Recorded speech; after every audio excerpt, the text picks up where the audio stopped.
इस्लामाबाद में एक और सरकारी अफसर लापता हो गया। Deputy director capital development authority Ayaz Khan कल इस्लामाबाद ऑफिस से निकले। रात 8 बजे एहलिया से आखिरी राब्ता हुआ, फिर मोबाइल फोन बंद हो गया। थाना आपपारा में गुमशुदगी का मुकदमा दर्ज। इस्लामाबाद पुलिस ने JIT तश्कील दे दी।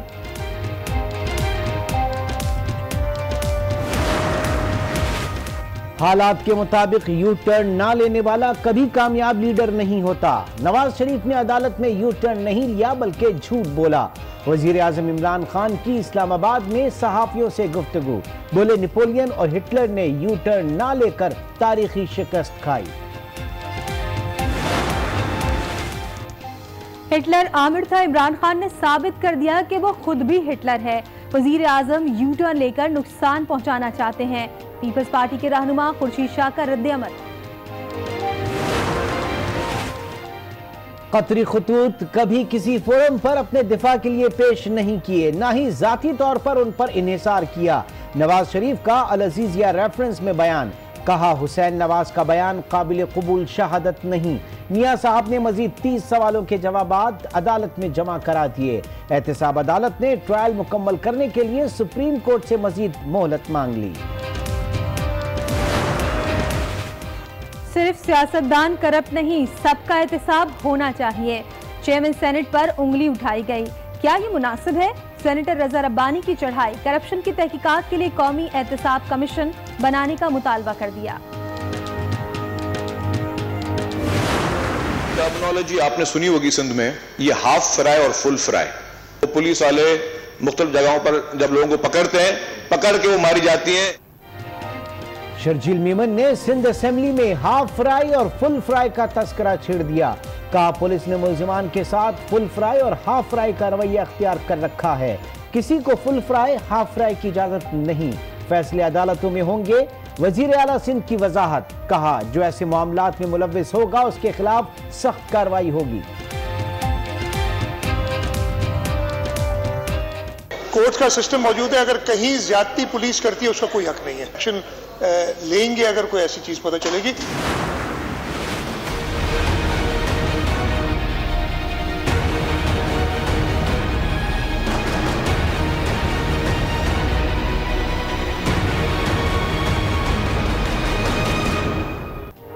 कराची में रेस्टोरेंट में खाना खाने के बाद 2 बच्चों की मौत कैसे हुई, 5वें रोज भी पता ना चल सका। पंजाब फॉरेंसिक साइंस एजेंसी ताहाल किसी हतमी नतीजे पर नहीं पहुंच सकी। DG फॉरेंसिक ताहिर अशरफ कहते हैं पोस्टमार्टम के नमूने ना होने की वजह से मौत का तायुन नहीं हो सका। कैद के नमूने में किसी जहर की निशानदेही नहीं हुई।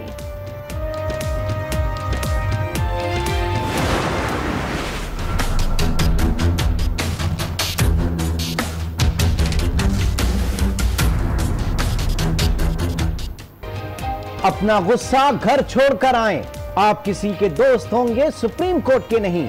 चीफ जस्टिस साकिब निसार जुल्फी बुखारी पर बरहम, कहा मामला दोस्ती पर नहीं कौमी मुफाद पर चलेंगे। वजीर आजम को बेलगाम इख्तियारात नहीं, आला ओहदों पर अकरवा परवरी नजर नहीं आनी चाहिए। अदालत ने अहलियत केस में जुल्फी बुखारी का बायोडेटा और तकर्रुर के अमल की रिपोर्ट तलब कर ली।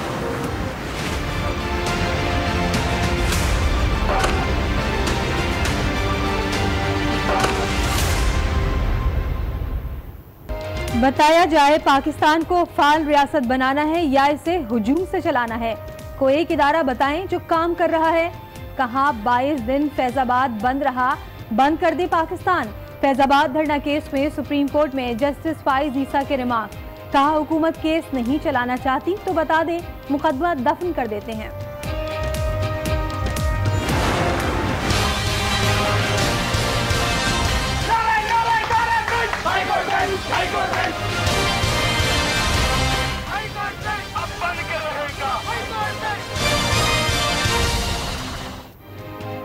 हाई कोर्ट के इलाकाई बेंच का मुतालबा, गुजरावाला के वकला आज भी आपे से बाहर। DC ऑफिस से अमले को निकाल कर ताले लगा दिए। फैसलाबाद में भी वकला का एहतजाज।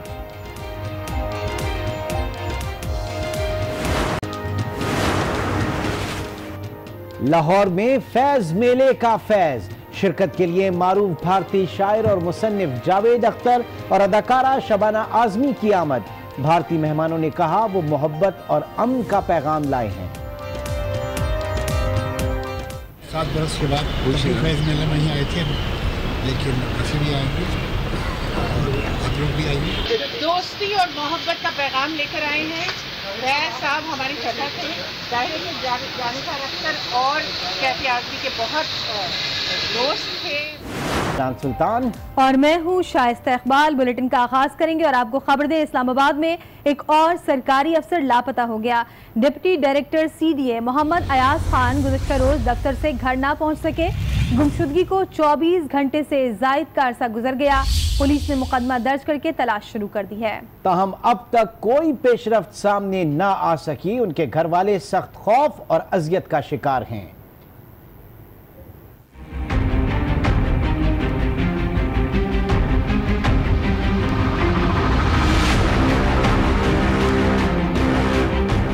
एक और सरकारी अफसर लापता। CD के अफसर अयाज खान कहाँ गए? लापता अफसर के दोनों मोबाइल फोन भी बंद।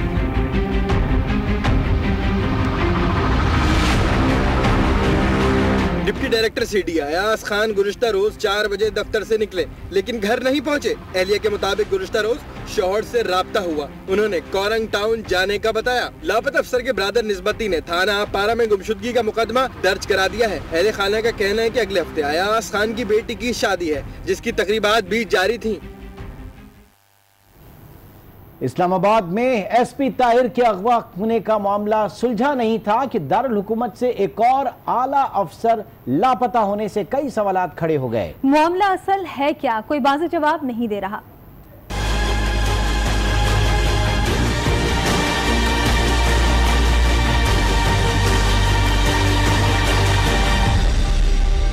अगवा या गुमशुदगी, CD अफसर के लापता होने से कई सवालात खड़े हो गए। 26 अक्टूबर को SP मोहम्मद ताहिर दावड़ भी एफटन सेक्टर से लापता हुए, लेकिन 2 रोज कबल इनकी लाश मिली।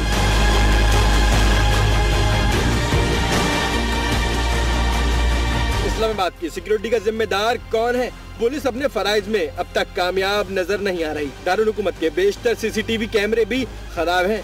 सेफ सिटी के नाम से जो इस्लामाबाद में 1800 कुछ कैमरास इंस्टॉल हुए हैं, जिसमें एक कैमरे में ये एबिलिटी नहीं है कि वो नंबर प्लेट को या किसी शख्स को के चेहरे को आइडेंटिफाई कर सके। कोई शख्स इस्लामाबाद से अगवा कैसे हो जाता है? अगवा के बाद कोई शख्स अफगानिस्तान पहुंचा दिया जाए तो ये नाकामी किसकी है? ऐसे कौन से रास्ते हैं जो गैर कानूनी नकलो हमल के लिए इस्तेमाल होते हैं? ताहिर दावड़ के कत्ल के बाद एक और सरकारी अफसर के लापता होने से पुराने सवाल फिर उठने लगे हैं। इस्लामाबाद का एक और सरकारी अफसर लापता हो गया है। Deputy director CDA Mohammad Ayaz Khan गुज़श्ता रोज दफ्तर से घर नहीं पहुंच सके और अब तक कुछ भी पता नहीं चल सका है। मुकदमा थाना पारा में दर्ज हुआ है। इस वाले से मजीद जानेंगे थाना पारा के बाहर मौजूद आज न्यूज़ के नुमाइंदे शकील अहमद से। शकील, इस वाक़े की तफसीलात से आगाह कीजिएगा और पुलिस की कार्रवाई अब तक कहां तक पहुंची है? जी बिल्कुल वफाकी तरक्याती इदारे के जो डिप्टी डायरेक्टर थे मोहम्मद अयाज खान, वो कल से लापता हैं। कल जब वो सुबह अपने घर से रूटीन के मुताबिक अपने ऑफिस आए और ऑफिस आने के बाद वो अपने घर पे राब्ते से भी रहे। तकरीबन जो है रात 8 बजे तक उनका आखिरी राब्ता जो था वो अपने घर पे हुआ। अपनी अहलिया से उन्होंने बात की। उनका ये कहना था कि वो जल्द जो है वो घर वापस आ जाएंगे, लेकिन वो रात गए, घर वापस नहीं पहुंचे। जिसके बाद उनके जो घर थे उनको तलाश करते उनके ऑफिस भी आए और जहां पे उनकी गाड़ी तो मिल गई, लेकिन वो खुद जो है वो वहां पर मौजूद नहीं थे। जिसके बाद इस हवाले से जो है वो मकामी जो पुलिस स्टेशन है। शकील, आप हमारे साथ ही मौजूद रहिएगा, आपसे मजीद भी बात करेंगे। इस्लामाबाद में SP ताहिर के अगवा होने का मामला सुलझ नहीं सका अभी तक और दारुल हुकूमत से एक और अफसर लापता हो गया। इसी मामले पर बात करेंगे। हमारे साथ मौजूद है साबिक IG इस्लामाबाद ताहिर आलम साहब। ताहिर आलम साहब, बहुत शुक्रिया, आपने वक्त निकाला। ये फरमाइएगा कि दिन ब दिन लापता और अगवा की जो वारदातें हैं वो बढ़ती ही जा रही हैं, क्या वजह है? इंतजामिया कहीं नजर नहीं आ रही है? मेरा ख्याल है डेफिनेटली ये अफसोसनाक है अगवा होना, इसको कभी भी इसे कंडेम भी किया जाएगा। लेकिन अगर हम फिगर्स के हिसाब से देखें तो कोई क्राइम अलार्मिंग सतह पर नहीं है कैपिटल का, और इस तरह के वाकयात होते हैं और ट्रेस भी हो जाते हैं। और लेकिन खासतौर पर दावर साहब के मामले में जो कुछ हुआ वो इंतहाई अफसोसनाक है। लेकिन आप देखिए दोनों वाकयात में ऐसा नहीं हुआ कि कोई बंदे आए हो मुसल्ला और उन्होंने खींचा हो, खाया हो, बिठाया हो। दोनों अफराद जो है वो खुद से कहीं गए हैं, कोई जानने वाले बंदे के साथ बज़ाहिर ये लगता है कि गए हैं और जिन्होंने उन्हें आगे अगवा कर लिया। क्योंकि ये भी बताया जा रहा है ना कि जो उनकी गाड़ी है वो तो ऑफिस के बाहर ही खड़ी है, वो अपनी गाड़ी में भी नहीं गए। जी ऐसे कई वाकयात हैं कि कोई शख्स आया, उसने कहा आज मेरी गाड़ी में बैठो चलते हैं, और आगे जाके उसने उसे अगवा कर लिया या उसके साथ कुछ क्राइम कर लिया। लेकिन ताहिर आलम साहब, अगर वो खुद से भी कहीं गए हैं तो सेफ सिटी में आपके हजारों कैमरे वहां पे इंस्टॉल हैं, आपकी इतनी इंटेलिजेंसिया है वहां पर, उसके बावजूद भी कहीं अता पता नहीं। अगर कोई खुद से भी कहीं गया, ताहिर दावर साहब के हवाले से भी ये बात की जा रही थी, लेकिन ट्रेस तो उनको भी नहीं कर पाए आप लोग। सेफ सिटी के जो कैमरे हैं इनमें फेस रिकॉग्निशन की सलाहियत नहीं है, और अगर तो शुरू में ये दावा किया गया था, लेकिन हकीकत तो ये है कि ये फेस बहुत कम कैमरे हैं, बहुत क्लियर हो, आप कैमरे के बहुत पास हो तो फिर फेस को सही तरीके से शिनाख्त किया जाता है, वरना इतना पता नहीं चलता फेस गाड़ी में बैठा है कोई शख्स कि कौन है। ये चंद कैमरे हैं, कोई 200 के करीब ऐसे कैमरे हैं जो नंबर प्लेट और बता पढ़ लेते हैं गाड़ियों की। तो ताहिर साहब ये तो बड़ी अलार्मिंग सिचुएशन है, अगर ये कैमरे भी काम नहीं कर रहे हैं और कैपिटल में बैठे हैं लोग, वहां से अगवा हो रहे हैं। जी ये सेफ सिटी के कैमरे, जब ये सेफ सिटी का प्रोजेक्ट जो 13 अरब का था, ये पीपल्स पार्टी का जो दौर था 2008 से 2013 के दरमियान, उस दौर में ये एग्रीमेंट किया गया था हवाई कंपनी के साथ। उस वक्त भी मीडिया ने काफी ज्यादा इस पर शोर मचाया था कि इसमें कमीशन वगैरह का चक्कर है और ये बहुत महंगा है, और उस वक्त की जो पीपल्स पार्टी गवर्नमेंट थी और रहमान मरद साहब थे, उन्होंने फिर ये रोक दिया, उस पर अमल दरामद नहीं किया। लेकिन जो नई आने वाली गवर्नमेंट है, चौधरी निसार साहब जो वज़ीर दाखिला थे, मैंने समझा कि उन्होंने किस तरीके से एक नाकस सिस्टम ले लिया और फिर इस सिस्टम को अभी कोई ऑन नहीं कर रहा। ये नादरा के पास है, अल्टीमेट यूजर पुलिस है। अभी ये इसका काम मुकम्मल 33% अभी रहता था, जिसकी इनागुरेशन कर दी थी चौधरी निसार साहब ने कर ली, शौक होता है मिनिस्टरों को इनागुरेशन करने का, और 90% उनको पेमेंट कर दी पहले ही। अब उसके बाद फिर हवाईन ने भी दिलचस्पी लेनी शुरू नहीं की। अब कैमरे जब खराब हो जाते हैं तो उन्हें ठीक करने का कोई मैकेनिज्म नहीं है, कोई बजट नहीं है। डिस्ट्रिक्ट एडमिनिस्ट्रेशन का भी रोल है, पुलिस का भी रोल है, नादरा का भी रोल है। उसकी तो तहकीकात हो जाएगी सेफ सिटी के हवाले से, इन कैमरास की इंस्टॉलेशन के हवाले से, करप्शन और किसकी गफलत है, ये सारी चीजें तो इंक्वायरी के साथ चलती रहेंगी। लेकिन कल दावर साहब के हवाला जो वो वाकया, फिर आज सीडीए का एक ऑफिसर, ब्यूरोक्रेसी में इस वक्त काफी जो है एक परेशानी, एक फियर ऑफ अननोन है ब्यूरोक्रेसी में इस वक्त। मैं फिर ये कहूंगा कि जब से ये सोसाइटी कायम है, ये क्राइम भी उसके साथ साथ है, और मुझे उम्मीद है कि कम से कम ये वाकया जो है ये ट्रेस हो जाएगा। अलबत्ता कुछ इसमें हमने देखा है कि इस्लामाबाद पुलिस में जो खाड़ पिछाड़ होती रही, जो पिछले आईजी जिस तरह से चेंज हुए, काफी अर्सा तक एसएसपी जो थे वो इंटरम तौर पर ही काम करते रहे, कोई बाकायदा एसएसपी भी नहीं था। ये उसका रिजल्ट है। अच्छे ऑफिसर जो थे इन्वेस्टिगेशन वाले, उनको निकाल दिया गया यहाँ से, जो प्रॉपर इन्वेस्टिगेशन कर सकते थे। तो उसके कुछ रिजल्ट सामने आ रहे हैं। लेकिन मेरा ख्याल है कि अब जो मौजूदा आईजी साहब हैं, सारों प्रोफेशनल आईजी लगाए गए हैं, ये इन मामला को ठीक कर लेंगे। और अब तो ताहिर साहब JIT बनाने का मुतालबा भी किया गया, दरख्वास्त दी गई है बल्कि इस्लामाबाद पुलिस की जानिब से। तो आप क्या समझते हैं कि बहुत जल्द जो है बाजियाब हो जाएंगे, तलाश कर लिया जाएगा अयाज खान साहब? जी सीडीए के जो डिप्टी डायरेक्टर साहब हैं, उनके लिए भी JIT बन गई है और इनके तमाम मामला देखे जा रहे हैं। इनकी 2 शादियां थी और वो एक बेगम दूसरी तरफ रहती थी। उस वक्त शायद पुलिस को ये इत्तला है कि दूसरी बेगम की तरफ जा रहे थे, इस तरह का है। लेकिन वो तमाम पुलिस जो मेरी डिस्कशन कोऑर्डिनेशन हुई है पुलिस अफसरों से, तो तमाम मामला। सर आपको याद होगा दावर साहब के मामले में भी इब्तिदा में कुछ इसी तरह की बातें की गई थी और उसमें बीबीसी के हवाले से जब उनके कॉरेस्पोंडेंट से बात हुई थी तब भी बड़ा मज़ाक़खेज़ हमारे यहाँ से जब वो बात की गई थी कि आपको नजर आ रहा है यहाँ पर ऐसा कुछ नहीं है। देन लेटर ऑन पता चला कि कितना संगीन मामला था। हम सेफ सिटी को रो रहे हैं, सेफ सिटी के हवाले से बात कर रहे हैं कि उसके कैमरे जो है वो सही काम नहीं कर रहे, लेकिन असेंबली में जो बताया गया जिस रूट से वो अफगानिस्तान पहुंचे, इस तमाम रास्ते में क्या कोई पुलिस चेक पोस्ट नहीं थी, लॉ एनफोर्समेंट एजेंसीज वगैरह वहां पर मौजूद नहीं थी। और उस कल के वाकये से, परसों के वाकये से आज इस वक्त क्या तैयारी है, क्या सीखा, किस लेवल पे उनकी जो है वो की जा रही होगी छानबीन या उनको तलाश करने की कोशिश की जा रही होगी? जैसे इस्लामाबाद में जो पिकअप्स हैं वो एंट्री पॉइंट्स हैं और एग्जिट पॉइंट्स के ऊपर पिकअप्स नहीं है। बहुत सी पिकअप्स जो हैं वो हटा भी ली गई हैं क्योंकि शहरियों को इससे तकलीफ होती थी। और फिर जब एक शख्स पैदल, खासतौर पर दावर साहब जो है वो अपने घर G11 से निकलते हैं शाम के टाइम पर, तो कैमरे हर गली वगैरह में तो नहीं है। कैमरे जो है ये मुख्तलिफ चौकों में है और वो ये एक चौक में 3-3, 4-4 कैमरे हैं, तो पॉइंट्स कम है, कैमरों की तादाद ज्यादा है, तो हर इंटरसेक्शन पर भी कैमरा नहीं है। अब एक शख्स घर से निकलता है, उसके बाद वो गाड़ी में बैठ जाता है और गाड़ी की पिछली सीट पर है, रात का वक्त है, इन कैमरों में सलाहियत नहीं है कि वो रिकॉग्नाइज कर सके। तो अब हाँ ये जरूर है कि फिर इनका इतना लंबा सफर करना, मियां वाली जाना, फिर हमारा कबायली इलाका क्रॉस करके अफगानिस्तान में दाखिल हो जाना और बॉर्डर क्रॉस कर जाना, ये बहुत ही तशवीशनाक है। हमें अपना अफगानिस्तान के साथ जो बॉर्डर मैनेजमेंट है इसको बेहतर करना होगा और अफगानिस्तान जो रुकावट डालता है हमें बाढ़ बनाने के रास्ते में, इसको भी हमें। आपको माजरत के साथ इंटरप्ट करूंगी ताहिर खान साहब, एक और खबर भी अभी आ रही है हमारे पास के ऑडियो बयान जो है अब अयाज खान साहब का आया है और जिसमें उन्होंने कहा है कि मैं DI खान में मौजूद हूँ और खैरियत से हूँ। आप कैसे देखते हैं कि इस मौके पर इस तरह का स्टेटमेंट या ऑडियो बयान आना? लेकिन उसके बाद उनका फोन भी बंद हो गया। हाँ, ये भी आपको बताते चले, इसके बाद उनका फोन भी बंद हो गया है। ये इंतहाई तशवीशनाक है।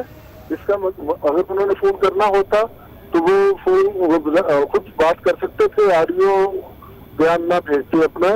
इसका मतलब है कि डेफिनेटली वो कुछ क्रिमिनल्स के हाथे में है और ये इसको इसी लाइन पर फिर तफ्तीश करनी होगी। अब क्या लाइन ऑफ एक्शन होना चाहिए? आप ज़ाहिर कि आपका तजर्बा रहा है इस तरह के केसेस में और आपकी तरबियत भी उस पर रही है, तो प्रोफेशनली आप किस डगर के ऊपर चाहेंगे कि इन्वेस्टिगेशन हो?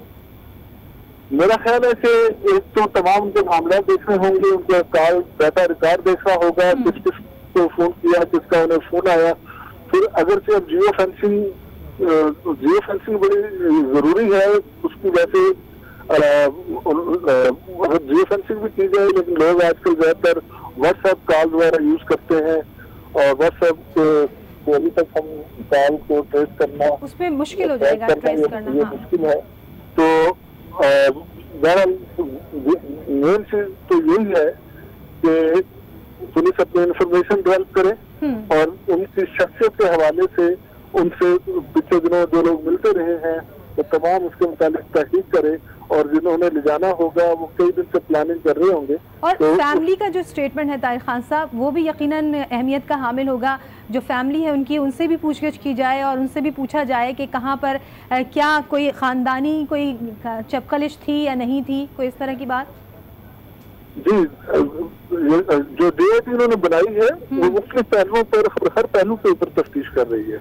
बहरहाल सर, इन दोनों वाकयात से जो एक बात बड़ी अफसोसनाक सामने आई कि जिस पे बड़ा भरोसा हमें था, सेफ सिटी के बड़े गुण गाए जाते थे, बड़ा उसको रोल मॉडल के तौर पे लेकर आने की कोशिश की जाती थी, बताया जाता था, उसकी बुरी तरीके से कलई खुल गई है। मैं समझता हूँ कि जो सेफ सिटी प्रोजेक्ट जो बाद में लाहौर में शुरू हुआ वो ज्यादा कामयाब है। वहाँ सेफ सिटी के कैमरों की मदद से ई चलान का भी कंसेप्ट आ गया है जो हो रहे हैं, क्योंकि वहाँ बाकायदा एक अथॉरिटी बना के उसके जरिए से काम किया गया। यहाँ पर नादरा को दे दिया गया और नादरा में भी जाहिर है उसके पास वो कैपेसिटी नहीं थी, उस तरीके से काम नहीं किया। फिर कभी कहा गया कि पुलिस ले ले और उसके लिए बाकायदा बजट मुकर्रर नहीं किया गया। एक ही तार है केबल है जो चल रही है, अगर केबल किसी जगह से डिस्कनेक्ट हो जाए तो उससे आगे के तमाम कैमरे बंद हो जाते हैं। कई इसके इश्यूज हैं जो मैं समझता हूँ कि रिजॉल्व करने चाहिए, वरना ये इसका कोई फायदा नहीं होगा। ठीक है, यानी अब जो तहकीकात होंगी और देखते हैं कि उस तहकीकात में क्या बात सामने आती है। साबिक आईजी इस्लामाबाद ताहिर आलम साहब, आपने आज न्यूज़ के लिए वक्त निकाला, आपका बेहद शुक्रिया। हमारे नुमाइंदे शकील भी हमारे साथ ही मौजूद है, उनसे बात करेंगे। शकील, बताइएगा, मुकदमा तो दर्ज किया गया है, किन किन पहलुओं पर तहकीकात की जा रही है?